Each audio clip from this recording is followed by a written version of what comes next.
Hi friends, in this session, I'm going to talk about standard parts numbering and why it is important to automate that process in the project. We all know that it is quite common for every fabrication shop to have its own standard plate numbering system. It is the detailer's responsibility to assign the same number in the project so that when it goes to the fabrication shop, they can easily identify and segregate the standard parts drawing. The reason for this practice is that fabrication shops keep all the standard parts in stock and use them as needed in the project. In some cases, you don't have to prepare individual part drawings for the standard parts. Instead, you can create reports with the quantity and send them to the fabrication shop, and they can take the standard parts from the stock, if not fabricate them. Unfortunately, many detailers and fabrication shops still use this process manually, which leads to issues and additional work. Tekla has already provided functionality to manage this efficiently. You can automate the entire process with background customization. Let's go to Tekla and show you how we handle the standard parts numbering for our clients in the project. This is my standard model, and you can see there are nearly 500 plates in this model.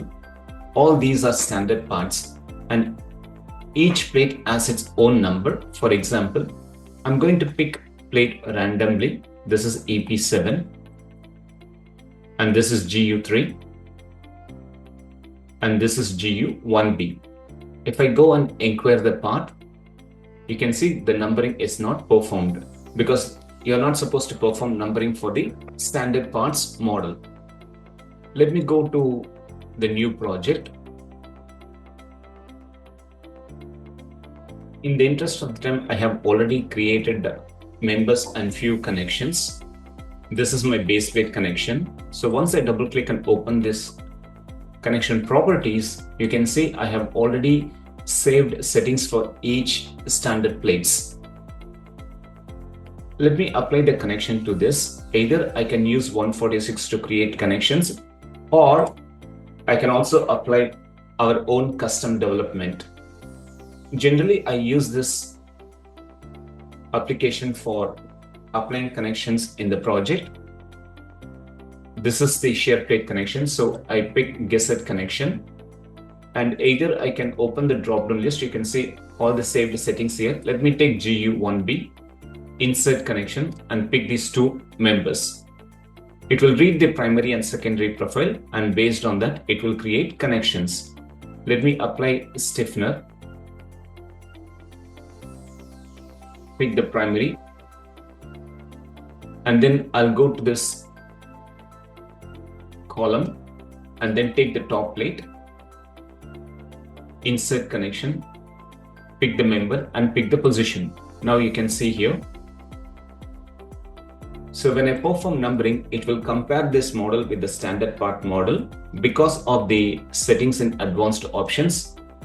If I go to the advanced options, you can see this is the variable and this is the standard part model. Let me go to the numbering settings.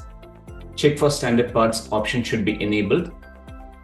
Now I'm going to perform numbering to all the parts.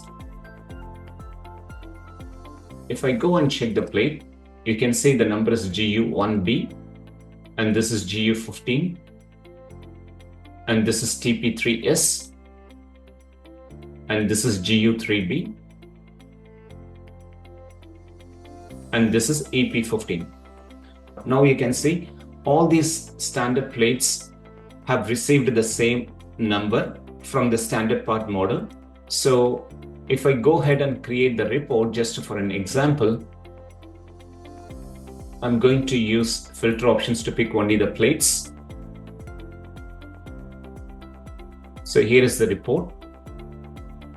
This gives me the standard part mark and the quantity. When this report goes to the fabrication shop, they can identify the standard plates and take it from their stock. So I would highly recommend you to start using the automation tools instead of doing it manually, which will be time consuming process and sometimes lead to other issues. If you need help, feel free to get in touch with me. And thank you for watching this presentation.